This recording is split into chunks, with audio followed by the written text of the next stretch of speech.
Hello quilting friends! In this video I plan to show you how I stitch the pockets for a weighted blanket on a Longarm machine. Okay, let's see what we have here today. We have the blanket top and the backing loaded on the machine. We have the pellets, a funnel, a scale that is level, and cups to put the pellets into. And this is a Longarm centering tape. I picked this one up on Amazon and I've seen them all over the internet. I don't necessarily center my quilt on my Longarm. Instead, I get the quilt on the machine and tape my pointers in place. This way I know that on either side, the quilt top should always be at their designated markers and the center should be at its designated marker.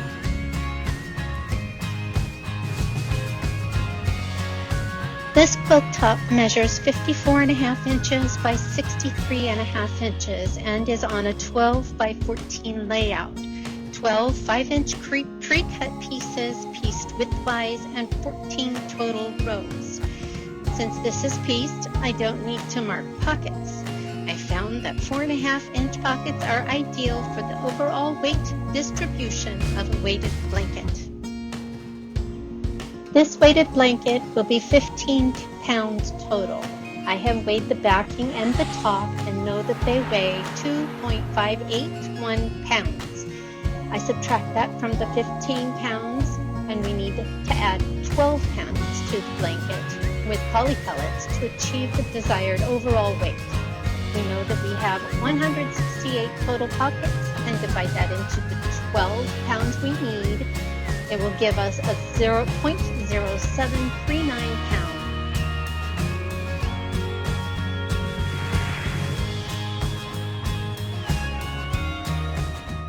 Okay, so you can see my scale has 0. Just turned it on. And we're going to add pellets to this cup. You put the cup on there. The cup is going to weigh 3 grams. Push the tear to zero it out. And use up some pellets. Add pellets to cup, aiming for 33.5 grams. Okay, I think we're about ready here. Got all my cups filled with pellets. Got my funnel. Got my pens. Got my ruler, my water to stay hydrated. In my mind, typically what I do is I imagine my block in thirds. So I'm going to do this here. The reason is you want to keep this center space open. And if you've seen my earlier video, then you know already this part of the story. Okay. Right in the seam or as close as you can get. Get started here, back stitching a little bit. I use Angela Walters' slim ruler just because it's small and easy to use. Sorry, I appear to have this on manual. Okay, switch to regulated. We want to stop about 1/4 inch away from the edge on this side of the pocket. And up again. Trying to keep them approximately 1/4 inch. Stop at the top. Okay, pause. Looking 1/4 inch. I'm using 12 stitches per inch. I'm going to stop here at the center. Moving down, just like doing stitch in the ditch. Between the blocks. Stop at the seam line at the pocket. Fill in the first third and that, and the next pocket. So far, so good. Back up to the top. Try to stitch over that same line as close as I can get. Not a computer, I can't get it perfect. You see I based it in there. Sloppy with it. Back down between the pockets. Excuse me.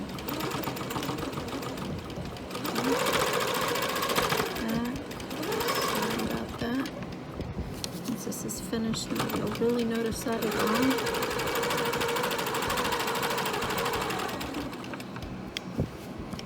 You can't hear me, I apologize. It's been very hot here in Hawaii.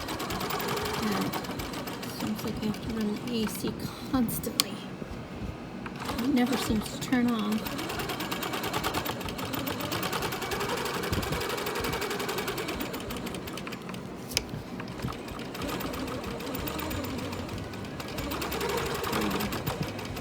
Do this all the way to the end of your row. I'll just let you watch.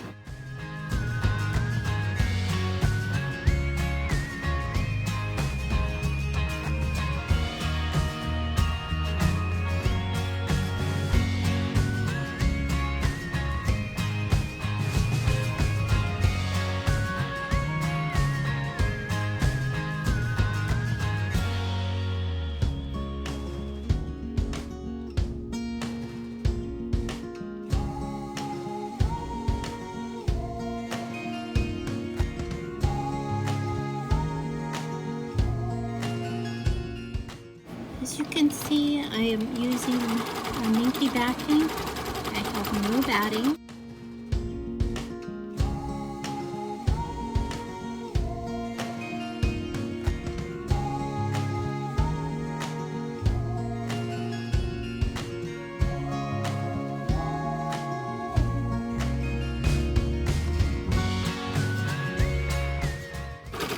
I don't worry too much about being precisely in the ditch. Try to keep it as straight as I can. What it looks like on the back is going to be much more noticeable than what it looks like on the front, because after this comes off and it's washed, you don't notice so much.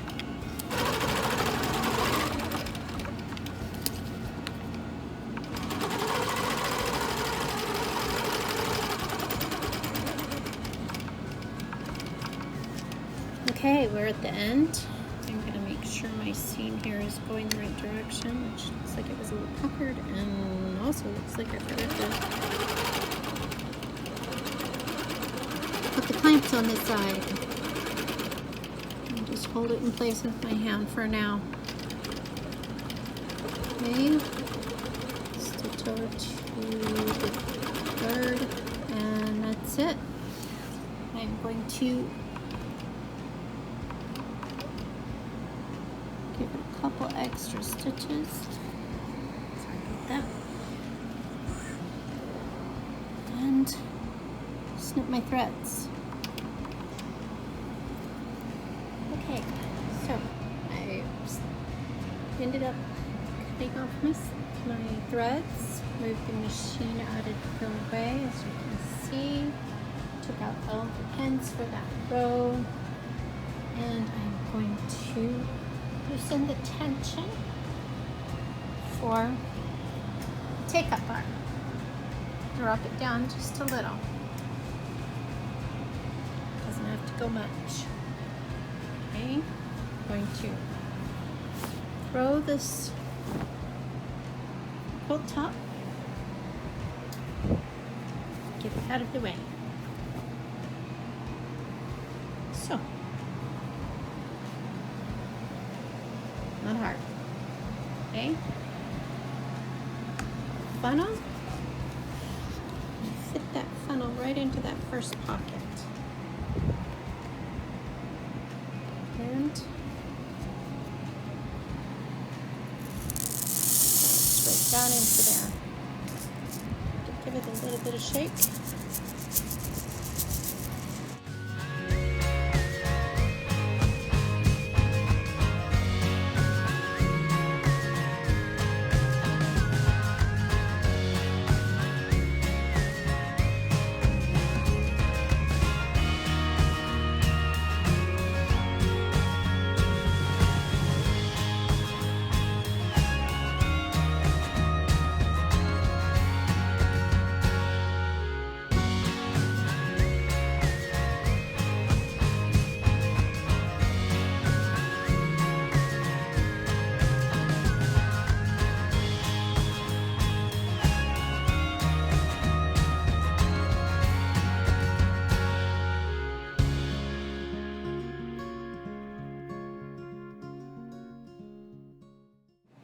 Okay, as I'm bringing my machine back, I kind of check my pockets to make sure that the beads are out of the way of the stitching area.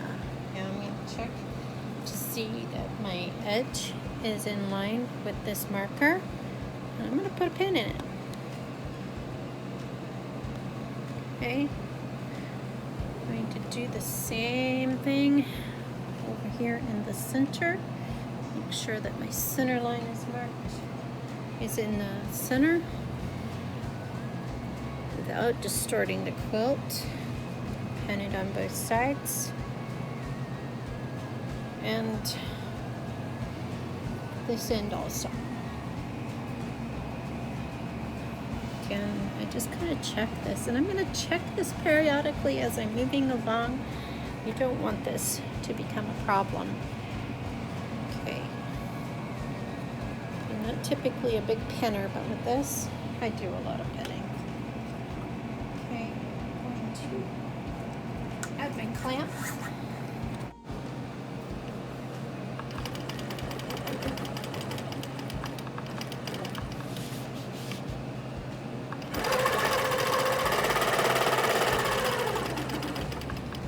Okay, as you can see, I'm ready to start my next row. Now this row, we're going to create the row as we're closing the previous row. Again, you want to make sure that your beads are out of the way. I've gone ahead and pinned all my pockets in the center. That just helps keep things a little steady. You'll find it makes a bigger difference a little later. Okay, now when I get to the center of this, I am going to stitch over this center portion 3 times. All the other stitches are 2 times, but this 3 times right there is going to help secure that pocket and secure the stitches.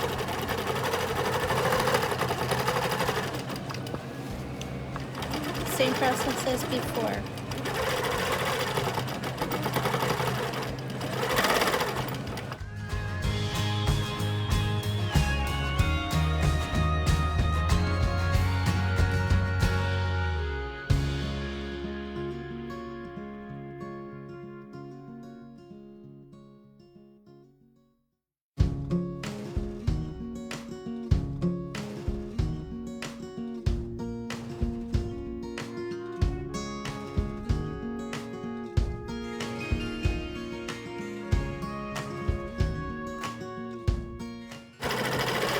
Some people have asked me if I have trouble with the pellets getting under my hopper foot and causing problems with my needle. I have not.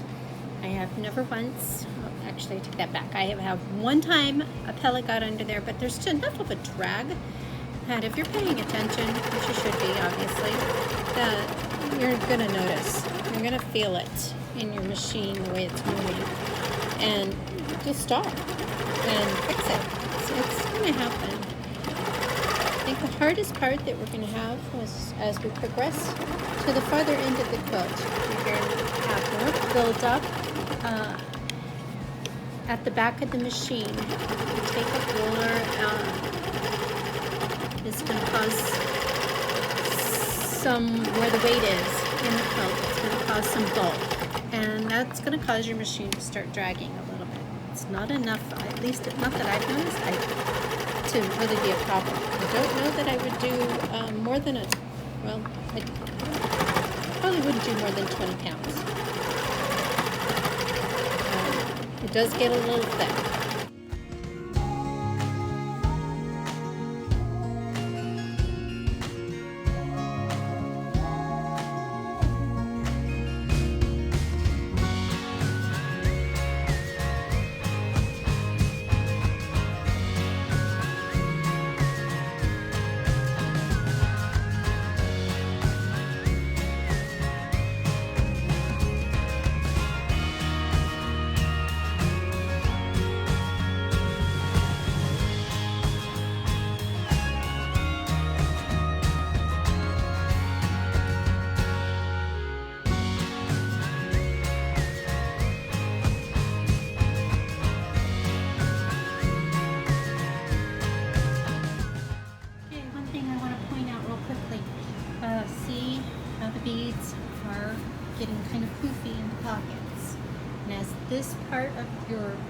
blanket starts rolling around, you're going to get these beads up against the next set. This will cause a little drag in the bed of your machine. I haven't found it to be disagreeable because these beads do shift along and it's pretty smooth. I also will go along every once in a while and just massage these pockets, flatten them out.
Okay, set up for the next round.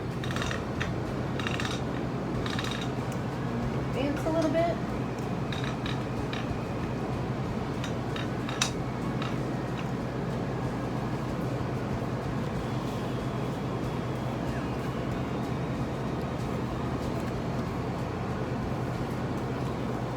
This is almost going to be useless here in the next couple. We'll have to eyeball it.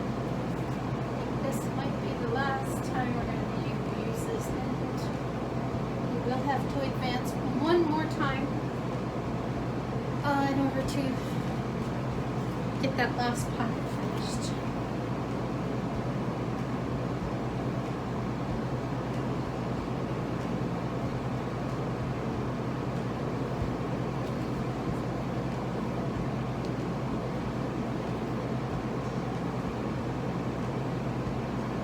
So be sure, let me know what you think. Send me a message. Find me on Facebook. I'm at Comfy Quilts 19. I have an Etsy store. Check it out. Do make these for a living. I also would love to make them for charity.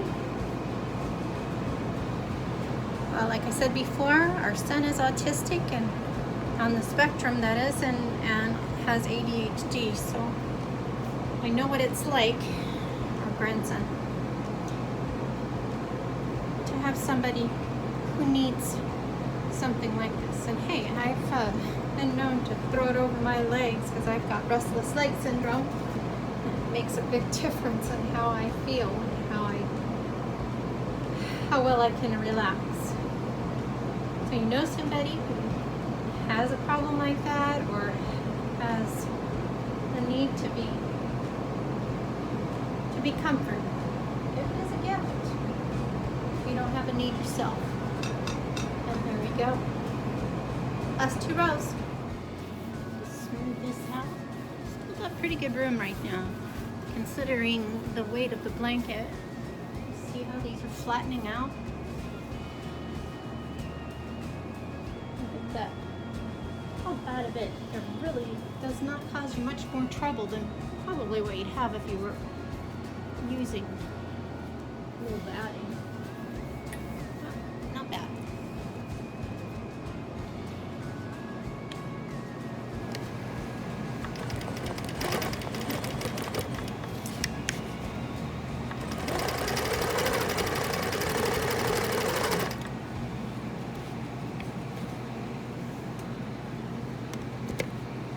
get to this point, I like to take my back clamp and pull it a little more toward the center. It helps to keep that weight a little more distributed, pulled in a direction that keeps the fabric from puckering so much because of the weight.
Just over 15 pounds. Still have to trim a little bit of fabric off in order to get the binding prepared and get the selvages off, but I'd say we didn't do too bad.